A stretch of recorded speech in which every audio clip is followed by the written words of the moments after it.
Are you looking to grow revenues, increase profitability, or obtain financing? If so, you came to the right place. Running a business is all about leadership. How do you become a better leader? Learn from the successful entrepreneurs and business owners how to lead your organization more effectively. That's why we created Leadership Live at 8:05, Talking Small Business, to help you succeed with your host, Andrew Frazier, Business Growth Pro and CFO and founder of the Small Business Pro University. Every Tuesday evening at 8 p.m. Eastern, we're joined by experienced entrepreneurs and business owners who share their secrets to success via live stream. Also, every Friday morning, we release a new podcast episode. Either way, you will learn about developing your business leadership skills from our roster of highly performing guest experts. Leadership Live is one of the many valuable resources provided through the Small Business Pro University, empowering business owners to learn, profit, and grow. Find out more at sbprou.com.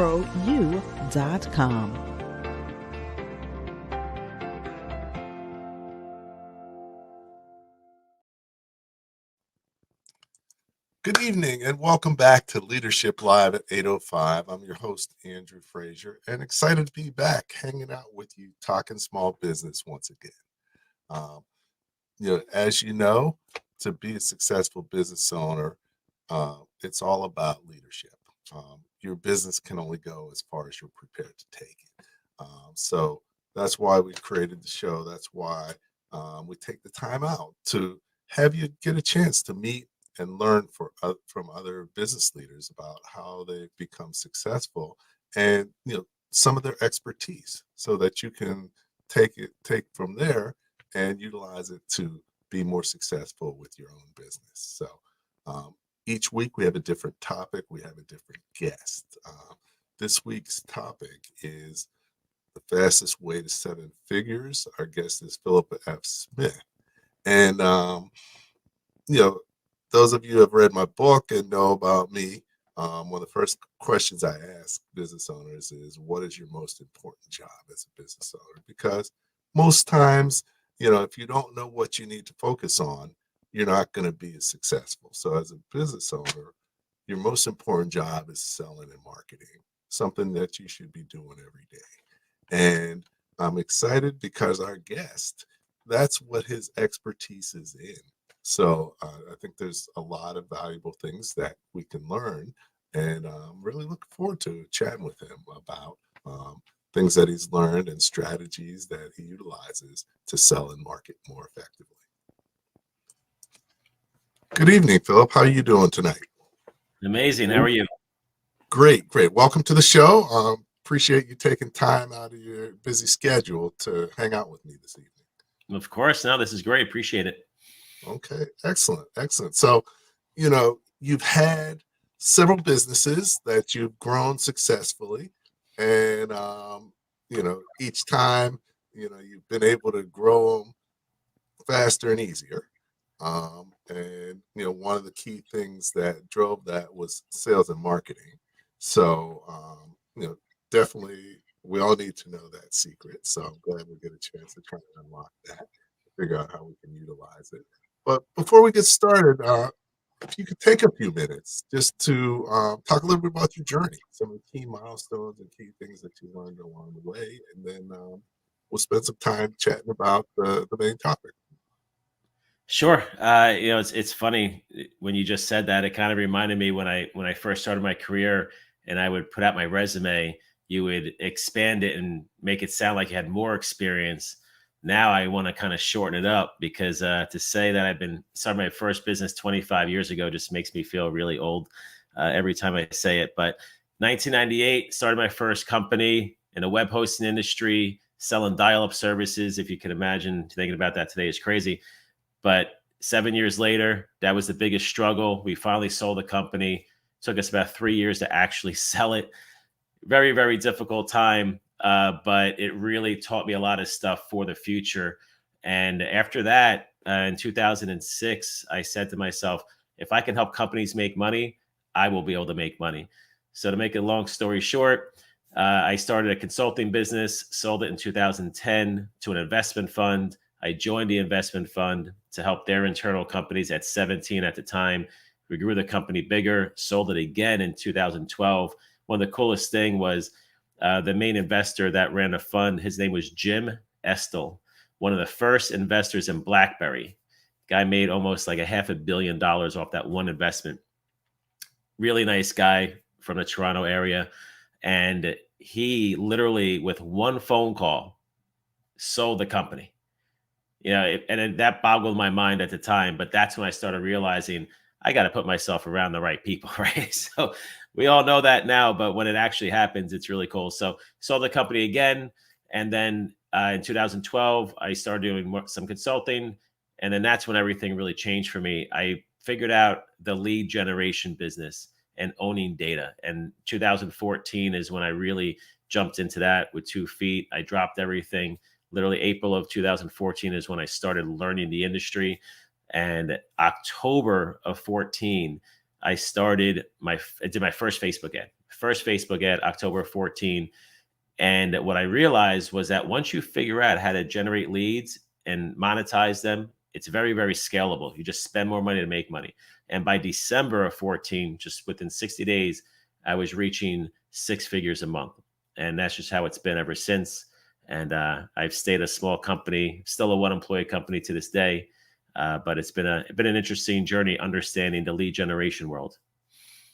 Okay, great. So, definitely, you've gone from, different types of businesses, but really at the core of it, it's about creating value for others, helping them to either make more money or be more successful. Yeah. So 100%. Excellent. So, you talk about lead gen. Everybody's heard the word, but not everybody fully understands what it is. Just like I ask people the definition of marketing, and they're like, well, I know what marketing is, but I don't really, but I can't really explain it to you. So if you could sort of talk about what lead gen really is and why it's so important. It's funny. I was literally asked this exact question yesterday. So the marketing world is the broader term, right? Every company needs to do marketing. Marketing could be your brand marketing, could be direct response marketing, could be any type of marketing out there, right? But when it comes to lead generation, it's very specific to obviously generating a lead for a business. So for example, if you're a mortgage company, you need to generate a lead for someone interested in your services. Someone like Amazon or even like a restaurant, they don't really generate leads. I mean, Amazon technically kind of does, but they just do obviously brand marketing, right? A restaurant does their local marketing, maybe mailers, whatnot. They just want to drive people to their restaurant and build a relationship with them and build their brand around that area that restaurant's in. But a lot of nationwide service companies that we deal with, so the insurance world, the mortgage world, the lending world, solar could be nationwide. So there's a lot of industries that are more nationwide, which is what I concentrate on more than anything else. All those companies, they need leads. And when a company generates leads, it's not just about generating that one lead of someone looking for your service or product. It's about the entire funnel. So if someone generates a lead, it's about generating a lead, getting them, interested in your services, going through the sales process, whether it's online, over the phone, and then you have your lead nurturing, your drip campaign. So it's understanding the entire funnel from A to Z. And that's where companies make the biggest mistakes, is they concentrate more on one thing. Like, for example, someone just hit me up today and said, I just want to do SEO. I'm like, all right, well, that's great. You can do SEO and get to the top of Google. But then what? What happens when someone does see you, clicks on your link and goes to your site? What happens then? So a lot of companies kind of miss the fact that they need to understand the full aspect of the funnel from beginning to end. And that's really where you're going to have your most successful campaigns. And that's why certain companies obviously outperform others in the online marketing world. But lead generation is so specific to just generating leads for any type of product or service. Okay. So, I guess lead generation, a big piece of it is it's sort of like almost the first step in the funnel. or one of the first steps in the funnel when you're, and you know, when you're generating leads, a lot of people don't think in terms of that, especially small business owners. A lot of times they think, I need to hire a salesperson, and most cases that's not successful. And it may be for a variety of reasons, but one of the reasons may be that the salesperson needs leads to even be successful as a salesperson. So what's the difference between sales and lead gen, and what are the key skills that are needed, or that are most important in each of those types of roles? It's funny. Dealing with salespeople is definitely not my specialty, because I feel like they just like to they like to blame the leads, right? Oh, the leads aren't good. This is right. I can't sell anything. So, yeah, every company's going to be different, right? In terms of what they consider a lead or a filtered lead or whatnot. But I have to tell you, I had this conversation just this past an event I just went to last week, where there was a guy there that had 120 employees, but he had about 25 salespeople, because what happens is when he did his marketing, his lead generation, he just let the lead go in and just schedule a call. So now his sales guys have to sell everything over the phone from scratch and try to filter out those leads over the phone. Where for me, I never really understood that. So what I would do for our stuff, we would generate leads, push them through a video first. Everything's through the funnel. Everything's through videos. The video will filter the lead out, make sure they can actually afford the service, make sure they're interested in the service. And then at the end, you need a lot less sales guys. So for example, our two companies do very similar revenue, right? But I maxed out at 5 salespeople where he had 25 salespeople. So that's kind of like the difference. He has a lot more employees because he does a lot of other stuff. But just in terms of salespeople and revenue, it's actually pretty similar, which is funny. But that's just the difference between generating the leads and actually qualifying the leads for the salespeople. Now, of course, what you're selling and the type of product, service, and the salespeople, what you need in terms of the actual what the salesperson needs in terms of experience, that's going to be different across the board. Our service can be different than somebody else's, or products or whatnot. So that's a totally different world. But in terms of the type of lead that you need for your company, that's going to be the game changer. So this is what typically happens. A company generates leads and they just put their ads out there. They really don't know what exactly they need and the filtering that they need for that lead. So they're just throwing a bunch of stuff against the wall and hopefully something sticks. And salespeople usually get frustrated. You have high turnover or whatnot. I've been working with the same salespeople for like 5 years. So we've been very, very consistent in a lot of the stuff that we do, because we make it so much easier for them to actually close deals. So again, everybody's going to be a little different, but for us, it's about understanding exactly what that lead needs to be. So I'll give you a quick example.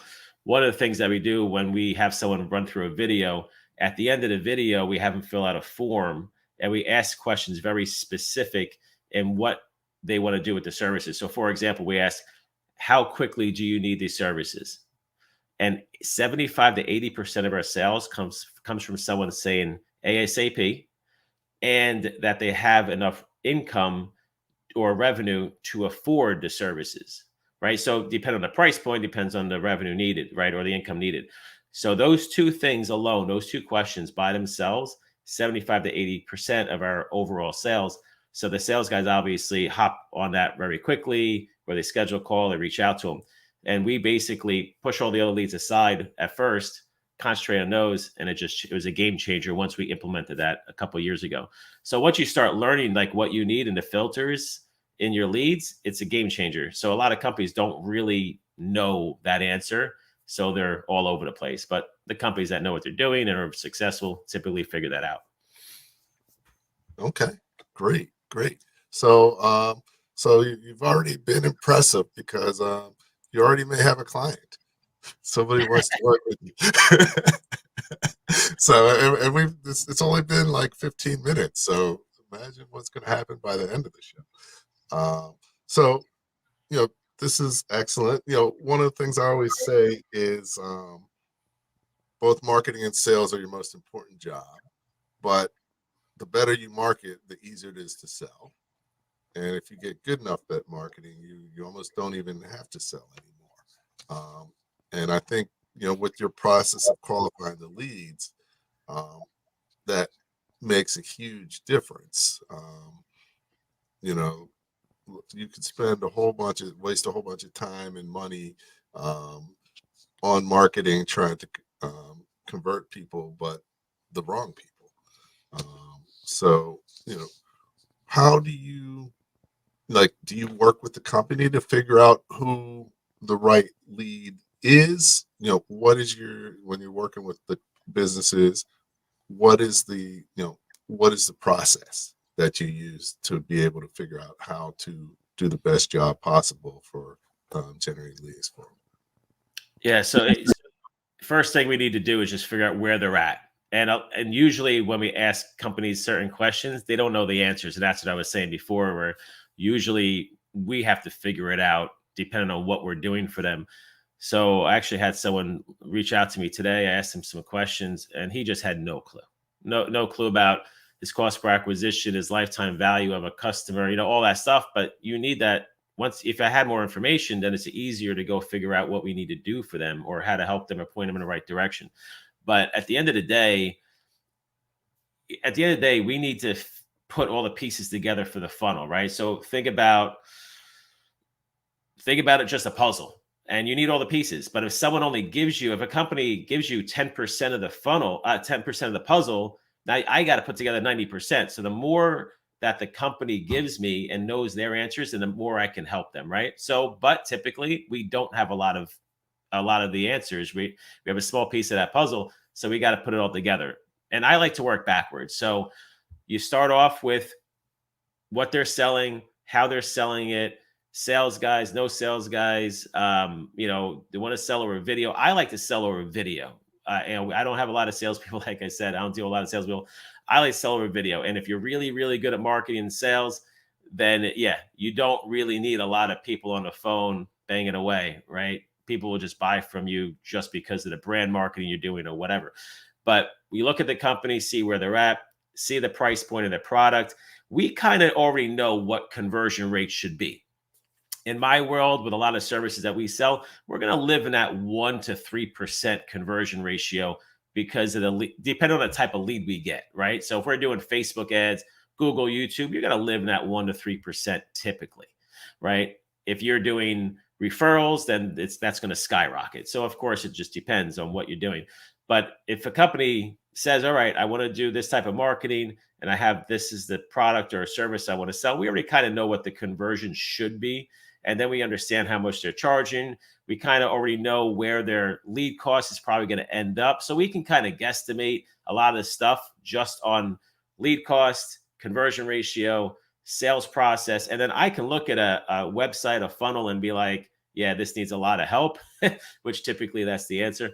Or it's actually, not too bad. We can work with this. Or maybe they are doing a really good job and we just need to drive more leads to them. So it's funny. I used to sell to, I'll give you a quick example.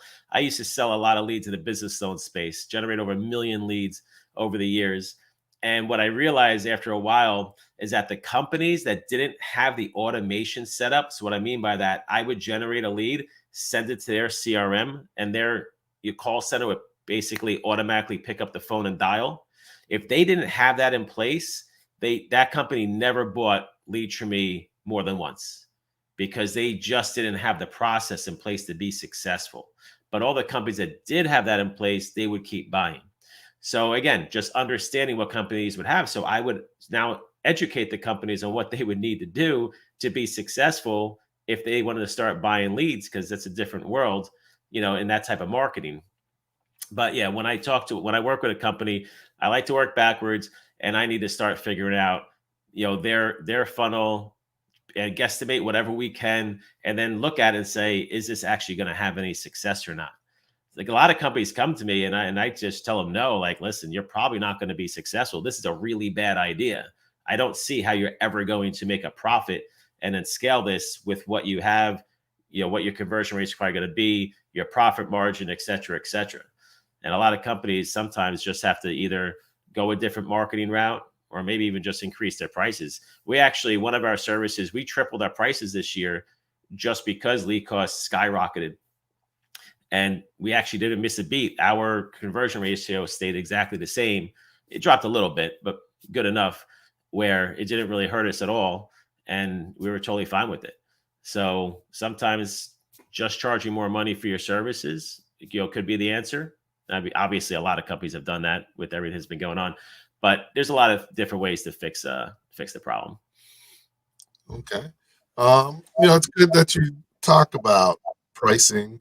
There's a lot of times business owners, actually are afraid of numbers. The second chapter of my book or third chapter is, what is your greatest fear as a business owner? And working with over 1,000 business owners, they tend to not use numbers when they're doing things and thinking of things. But lead gen is really a numbers based activity. Sales is really a numbers based activity because if you don't know your numbers, how do you know how well you're doing?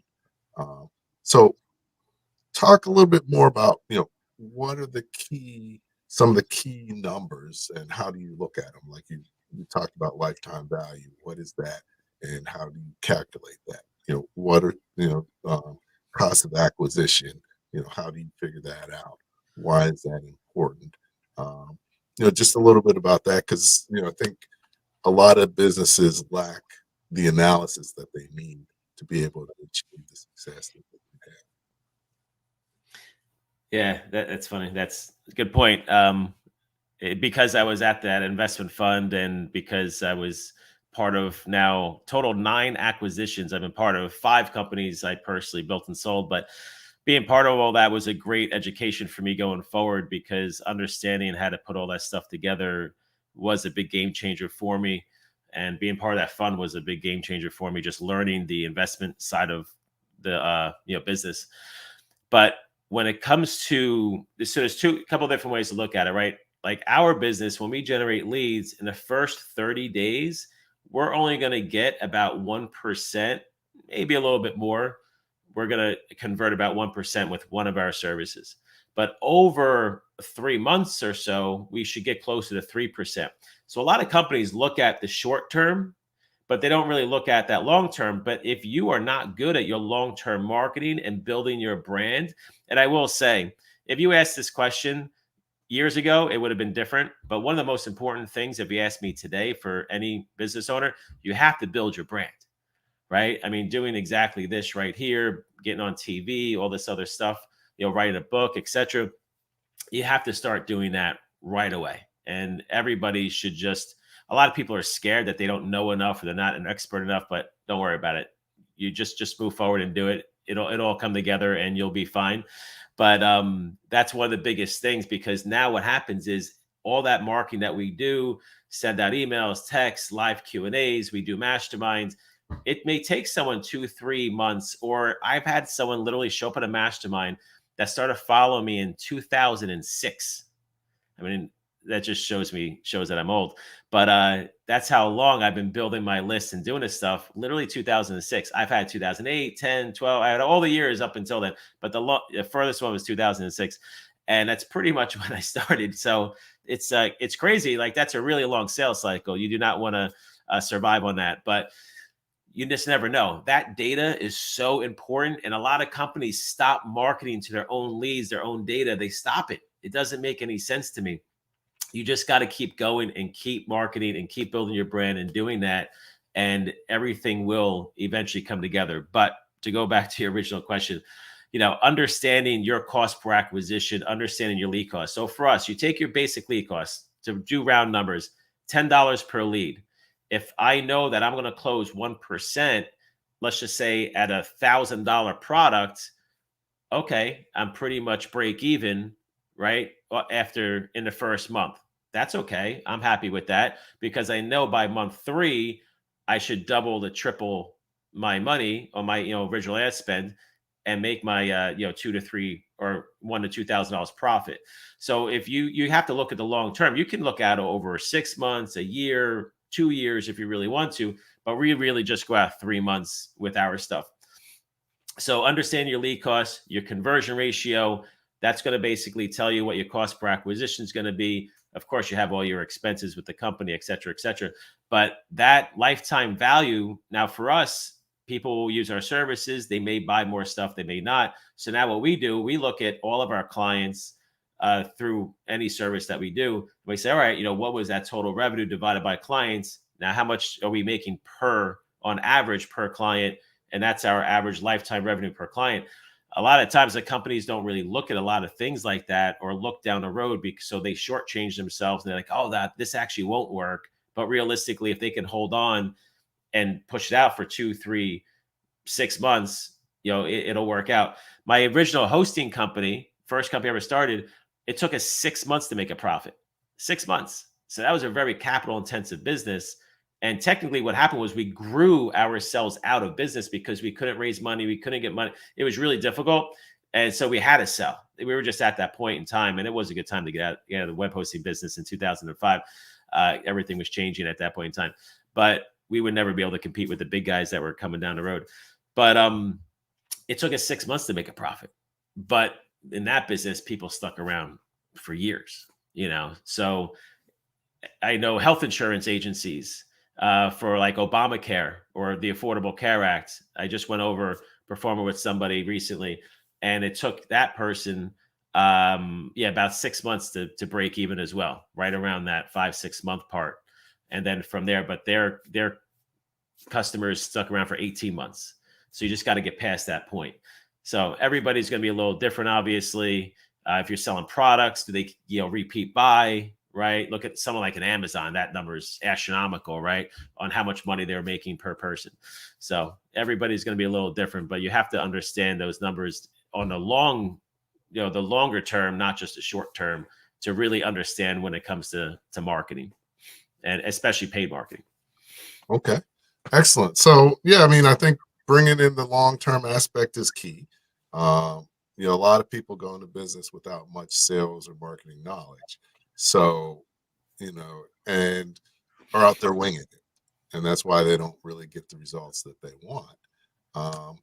But, as you grow and learn more, it's key. And, like you, usually many businesses don't have what they should have in place to be able to, figure out the right leads, go after them, and then do something with them afterwards. Everybody knows you should have a business plan, but if you ask people if they have a business plan, most don't. And most people, and then even more important than your business plan is just your marketing plan section of the business plan, which is really a lot of the question that that you're probably asking people for when you're starting out with them. One of the challenges many businesses have is figuring out who their target market is. So, how do you perceive the target market, and how do you help people figure out what the right target market is for them?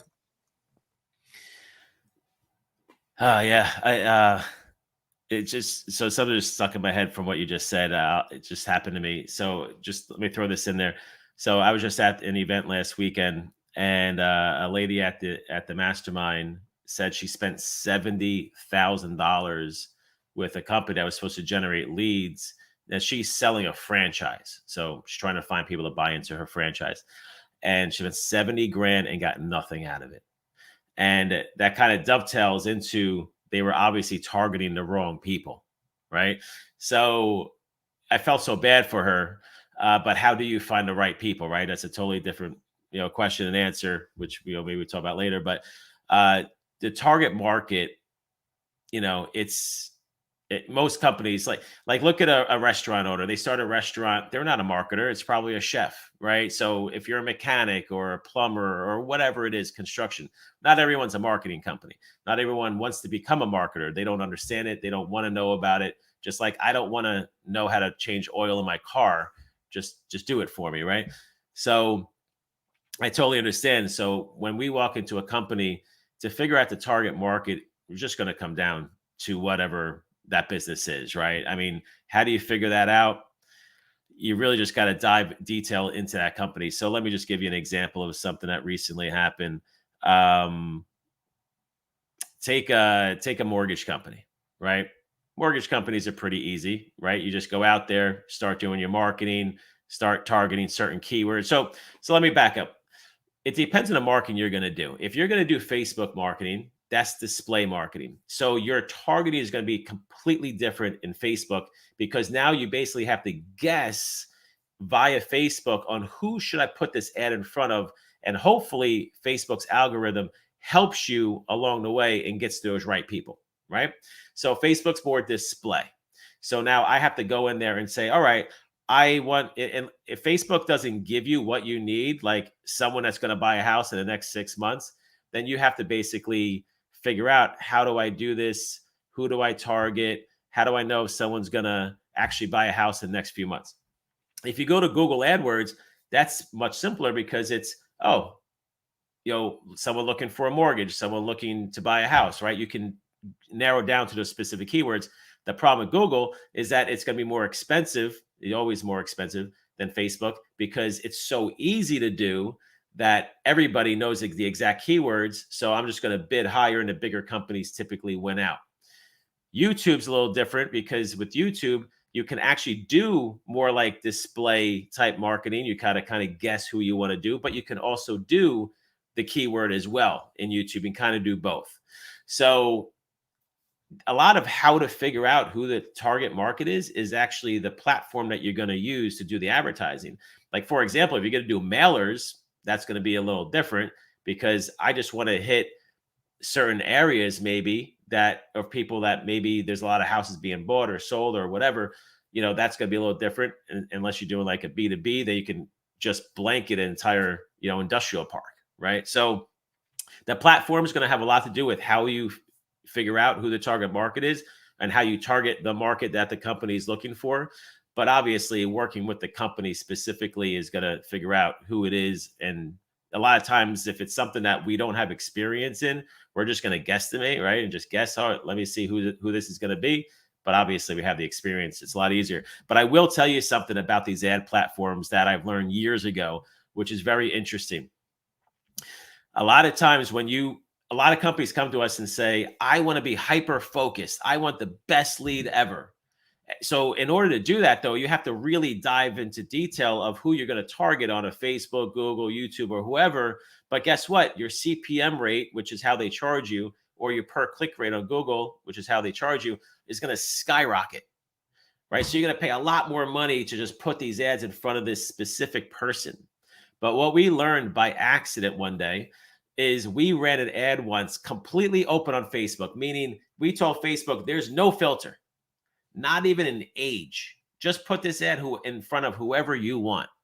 And what happened was the CPM rate was so low, and Facebook's algorithm still kind of did its job, that we were actually getting leads cheaper, that was still the quality lead, cheaper than we ever were before. It literally was like cut in half.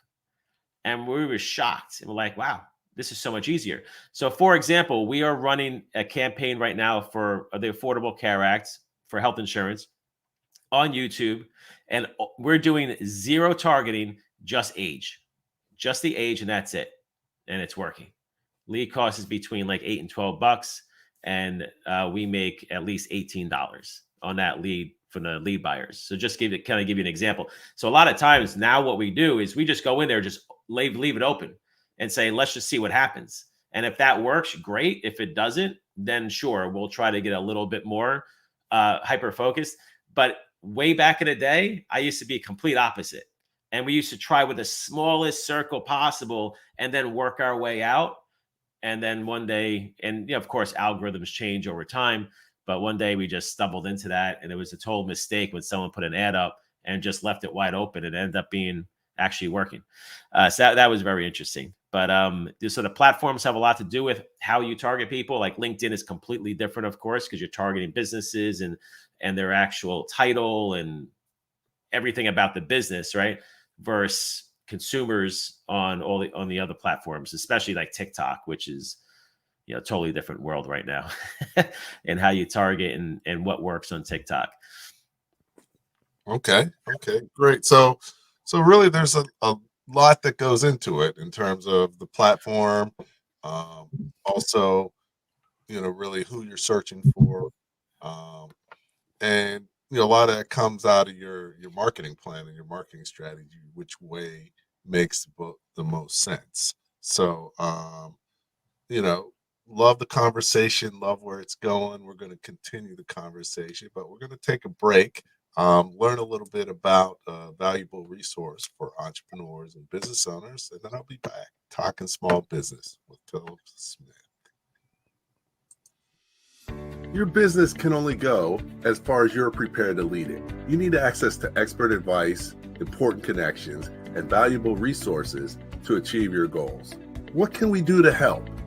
I created the Small Business Pro Network to help you to grow your business smarter, faster, and easier by meeting you where you are along your journey from startup to scaling. We will help you to accelerate your growth, maximize your profitability, and create a sustainable business that can run successfully without you.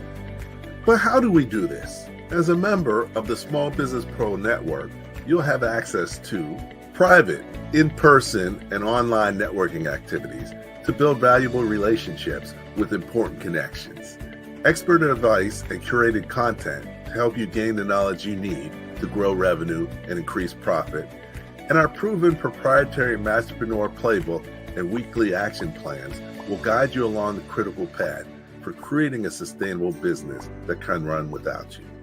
Where can you get all of this for less than $1 a day? Only at the Small Business Pro Network, www.sbpronetwork.com. I'm looking forward to seeing you there.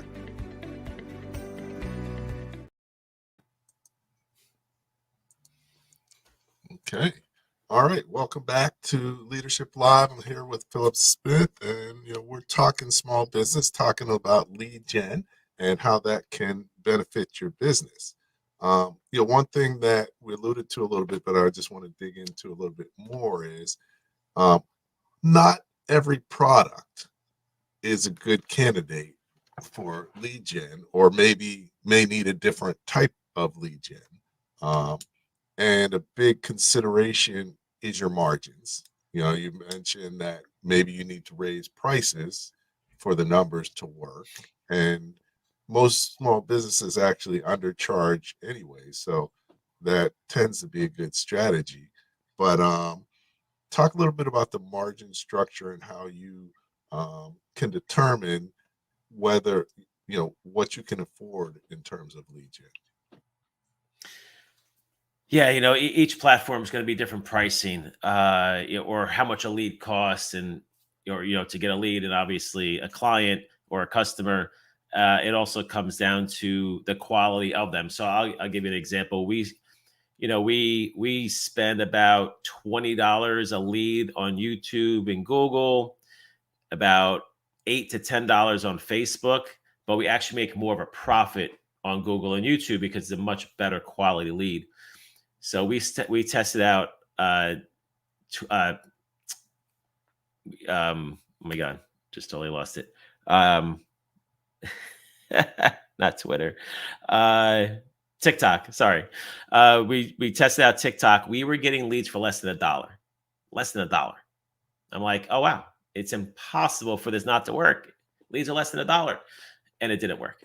Literally did not work. I think it took like 4 or 5 months to finally make a profit, which was ridiculous. So the one thing that we've learned is these different social media platforms, the mindset behind the person is completely different. Where someone on YouTube is okay with watching videos, maybe even long form videos. LinkedIn, you know, business people, they don't have a lot of time. They're not going to watch an hour long sales video. YouTube, Facebook, Google, YouTube, we can get them to do that. Each platform is a little different in just the mindset of the person, how they even watch content on the phone. A lot of people on Facebook have it on mute. A lot of people on YouTube have the volume up, right? Just different in just how they are and how you would have to interact with them, whether you want to put captions on the videos or whatever it is or whatever you're doing. We've always learned that images work a lot better on Facebook than videos when it comes to ads. For whatever reason, it is what it is. You also, ugly ads are actually really good. A lot of people think they need a nice, pretty ad all the time. Ugly ads on Facebook work very well because it actually, when you're scrolling, you want to stand out. So when you see something like a yellow background with red text, you actually stop and look at like, wow, this looks different. But when you blend in with a nice ad and nice colors or whatever, it's very easy to scroll right past that. So these are just little things that we learned. But when it comes to basically building out any type of campaign and understanding all the metrics, at the end of the day, it just comes down to each individual company that we work with and what their numbers are, right? So if it's a company, I dealt with a lot of companies over the years that we just can't even help because their profit margin is just too small, or their product is too nichey. It's just like one company was like they sold ambulance products.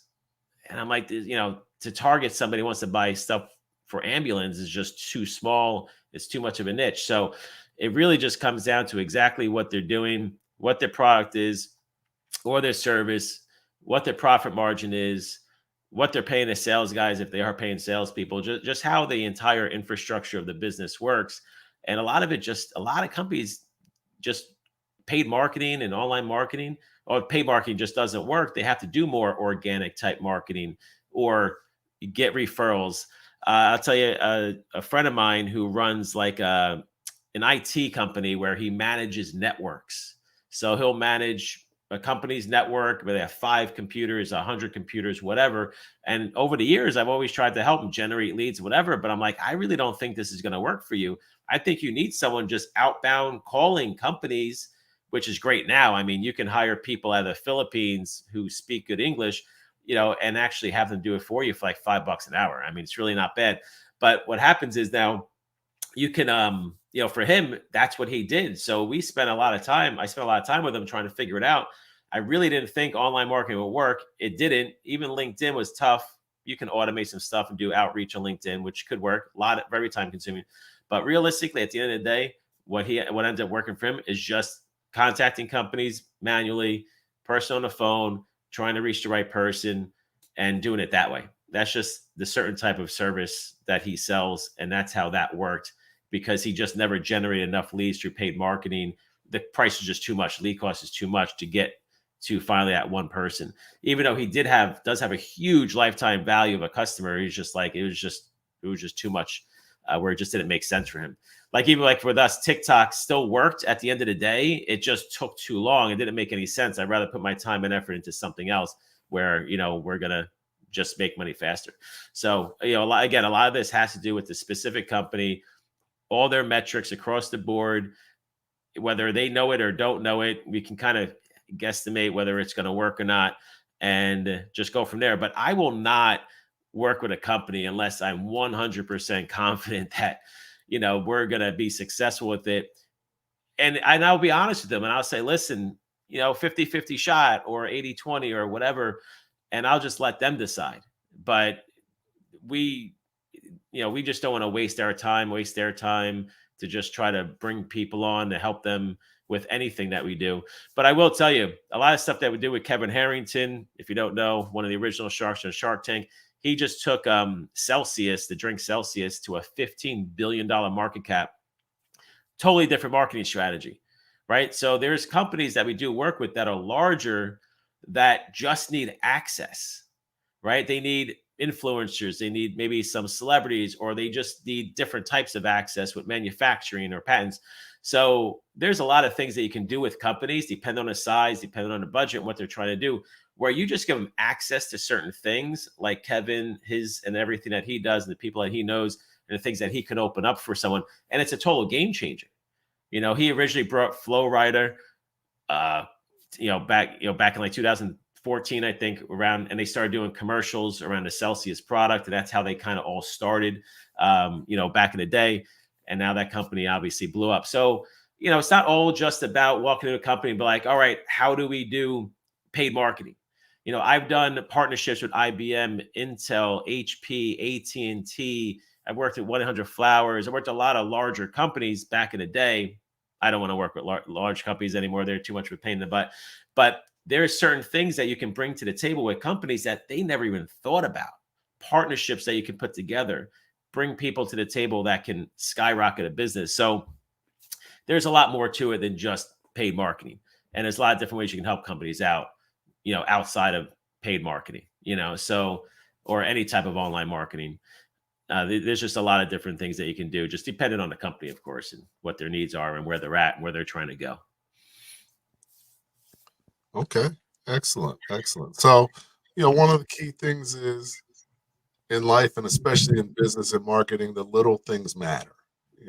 Little tweaks that you can do can make a huge difference in your results. You talked about images work better than videos. So that little tweak could make a huge difference on your results. Ugly versus pretty ads. You want your ads to be pretty, but if you think about many of the commercials you remember, they're like the ones that annoyed you and you didn't like, because you can't get them out of your head because you saw them like 10 times. Every time you're like, I don't want to see this. And it just sticks in your head. So, so definitely the little things. But you started to talk a little bit about relationships. And, relationships are really the key to success in business and in life. And sometimes you have to invest in relationships. And I know you've made some investments in your relationships that have really helped your business as well. So, what types of investments have you made, and why is it so important to also invest in relationships? Yeah, it's funny. So in 2017, I was generating a lot of leads, business loan leads at the time, sometimes over 1,000 a day. So I had a lot of them. And what happened was I said to myself, I want to take these leads and I'm just going to try to sell them my own product, my own service to them, and give them a way to make money. So I created a course and I said, all right, let me take this course and let me just charge $1,000 for it. And I'll teach them how to do lead generation and how to basically just make some money from home in the business loans industry, because they were business loan leads. So I said, hey, this is how you can help other companies get business loans.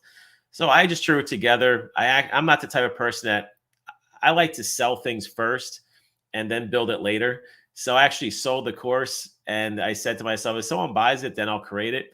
So someone ended up buying it in 24 hours. And then 4 hours later, I built the course, I sent it to them. And then that business kind of just took off. So what happened was I knew that I needed to build my brand. If I knew that if I want to go out there and start selling courses, this is 2017, I don't sell courses anymore, but we provide more services now.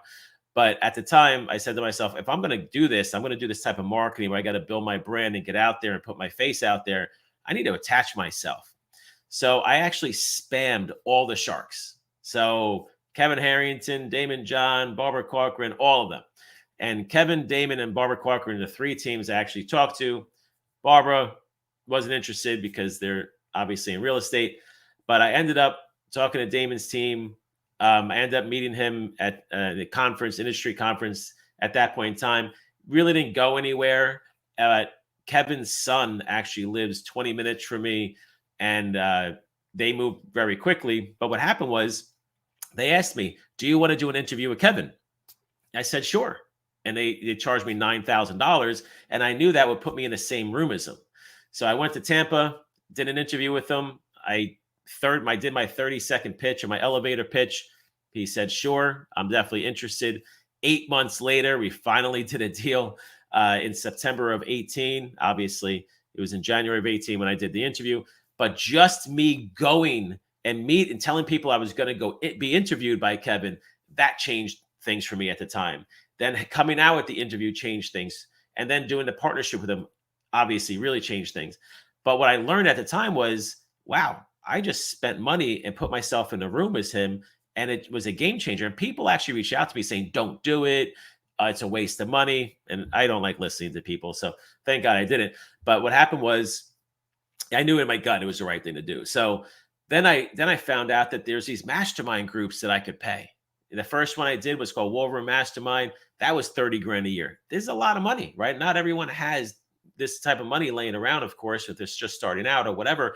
So you got to figure out how to get yourself in that room, whether it's even someone like us. We only charge like $2,000 to come to our events. Not a lot of money at the end of the day, but you have to look at it as you're investing it. It's literally impossible not to make a return on your investment when you're putting yourself in a room with people that can literally solve all your problems in minutes, connect you with the right people, or just educate you on how to get to that next level, because we're already doing it, right? So I did War Room Mastermind from 18 to last year. They shut it down. I get an email from Roland Frazier, one of the guys that ran War Room, saying, we're going to do a new mastermind with Damon John. I didn't even care how much it costs. And it was $50,000, 50 grand. I'm like, done. Let's do it. And my whole goal, of course, was to advertise the fact that I'm part of it, because that's a big thing with what I do. But it's also my goal was to actually have a relationship with Damon and build that. I knew it wasn't going to happen in a day or 2 days. I knew it was probably going to take a solid 6 months to a year to really get anywhere, especially because I'm not going to see him every day. I'm only going to see him 6 times throughout the entire year. But the first event was March this year in San Diego. And he goes to everybody, whoever buys 200 of my books. Book just came out. It's a children's book for children's literacy, financial literacy. And whoever buys 200 books, I will come to your office. I'll do dinner with you, lunch, whatever. I couldn't get up fast enough. I don't move very quickly, but I move very quickly in that instance. He's like, first 10 people. So I got up, did it. Cost a little less than 3 grand or whatever it came out to be. And I didn't want to do the meeting right away, because I want to be further down the road. I want to get further with him. So we had an event, I think it's July in Vegas. And then we had an event coming up just last week. So I ended up doing the event. We ended up doing lunch in Miami 3 weeks ago, 2 weeks before the event. I was like, all right, this is a good time. We already met him a couple of times now, saw him, got a little further, have access to his team. And so now we did it. And that 2-hour lunch literally catapulted our relationship with him. And the first thing that we said to him, first thing he said was, I want to make sure we have 2 hours. I want to make sure you guys get everything you want out of me. You have questions, whatever it is. So we started talking, and he said, so what are you interested in doing? And we said, listen, we're just looking to do business with you. He already knows I'm doing business with Kevin for five years now. They're good friends. And I explained a lot of stuff we're doing with Kevin. And I said, we would love to figure out how, from a lead gen standpoint and everything that we're doing, how can we apply what we're doing with you? And he goes, this is perfect timing. And I knew once he said that, I was like, all right, this is going to be good. And one thing I'll say is that someone did a study on the top 4 Fortune 500 companies. And the number one thing that they came up with on why all those companies were successful was timing. And that is so huge in business, is timing. A lot of things that I did, all my companies, was all about timing and why I became successful. And he said in January, we are building out all these new services where he's going to be doing, for $1.5 million a year, you'll be able to work with Damon one-on-one, which is obviously a lot of money. But they're going to have services all the way down to $5,000. So it's going to be all over the place. But our goal was to obviously build a relationship, get further down the road. And that 2-hour lunch changed everything. So for that extra 3 grand was a game changer, an absolute game changer. We just had the event last week in Miami as well. He had a private party the night before. We met so many people there, big players in the entrepreneurial world, his personal friends, whatnot. I actually got a video from Nelly Galan, who used to be the president of Telemundo, who sold it to NBC. She basically made a video for us telling people, you got to put yourself on TV. You got to do what you got to do to build your brand, for one of our services that we sell. So that was huge. But just being there, the networking, of course, the other people in that room is huge too, right? You want to meet who are the other people in that room. So, but spending the 50 grand, the travel money, that extra $3,000 for lunch, that 50 to 100 grand is going to easily come back and it just be, tenfold. And any chance that I can get, I actually spent money to be in the same room with Sir Richard Branson for 90 minutes. It was through a war room. I think I paid $5,000 or $10,000 for that, somewhere around there. Just be in a room with him for 90 minutes. Got to talk to him. I actually got his assistant's phone number. I'm always just trying, how do I get access to these guys? But any chance I can get now, that pay to play model, put yourself in that room, build those relationships, that's going to be the game changer for you. And of course it's marketing, right? So I put myself out there, get a picture, get some video, whatever. It's impossible not to get a return on your investment. So anytime I get those chances, I do it. And my best advice for everybody is just figure out who is at that next level. You don't have to go for the stars day one, but just get to that next level, invest the money that you can spend. There's plenty of free industry conferences out there. You don't always have to spend money. Plenty of free stuff. That's how I started. I went to all the free stuff when I first started. But then I started realizing down the road, I was like, wow, I can actually pay, just to be in the same room as, the people that can help me. And just the context that we got with Damon are huge. Obviously, Kevin, everything we're doing with him has been an absolute game changer. So that has literally catapulted me over the last few years just by putting myself in the same room, as the right people. Okay, great. No, that's huge. That's huge.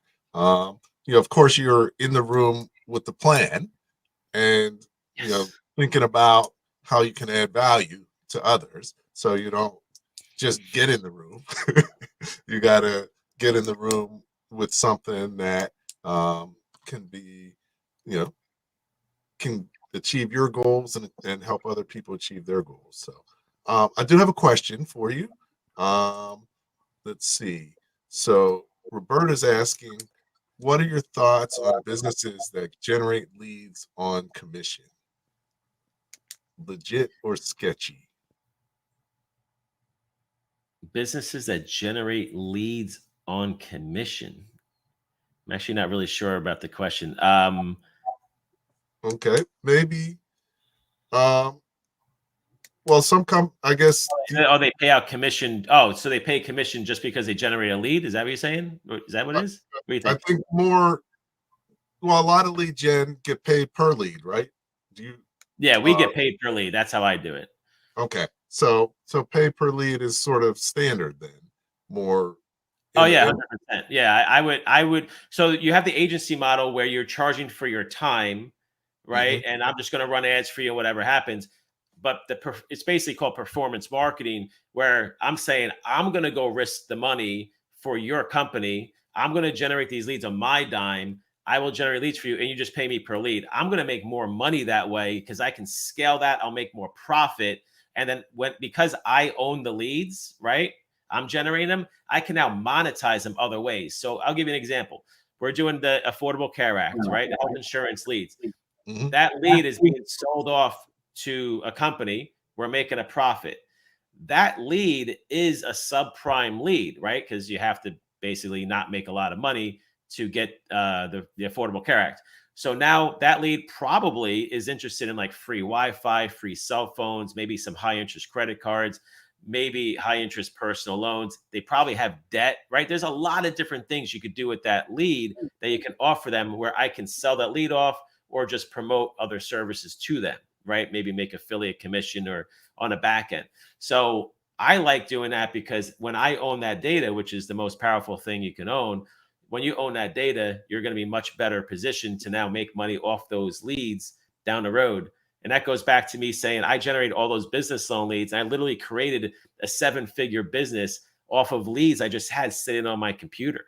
And I just started marketing a new service to them, and they just started buying it at $1,000 a clip, right? And that thing just blew up. So I like to say, if you want to make more money than a company, own the data that they need to grow.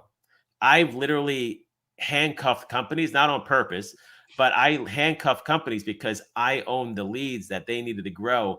And they paid a lot of huge premium because of that. But I helped multiple companies actually get sold because of the lead flow that we gave them. So I got some interesting stories for you. Actually helped someone raise $50 million with Goldman Sachs because I was their largest lead provider for over almost 2 years. and they raised $50 million just because of leads. It's crazy. Okay, excellent. Well, as you know, time flies when you're having fun. So we're bumping up against the hour, but always before we close out, I always like to make sure that, we leave people with some key actionable steps and just something direct to focus on. I mean, we covered a lot of stuff, and most people can only remember 3 things anyways. So what are 3 things that you think people should take away from this and be able to utilize in their business? So I believe that every business owner should become a marketer, should understand lead generation. Whether you do it every day or not, you need to understand it, because I've seen people literally hire people, have no clue what's going on, and they could say, oh, it just doesn't work. But it actually does work. They're just doing it wrong. So for me, I've always been a control freak with my own companies. So I need to know everything that's going on. So if I outsource Facebook ads, I already know what my lead cost should be. So that's number one. Become a marketer as much as you possibly can. That's just my recommendation. When you own data, right? You have your data, your leads, your customer. Understand the concept of monetizing it in other businesses. I've helped multiple companies add 6 and 7 figures a year in revenue just because they took their existing leads, their existing customer base, and offered services to synergistic services. So a merchant processing company, he added 7 figures a year. A merchant processing company is generating all these leads, and he just started providing other business services, or offering other business services, whether it's partners, affiliates, or whatever.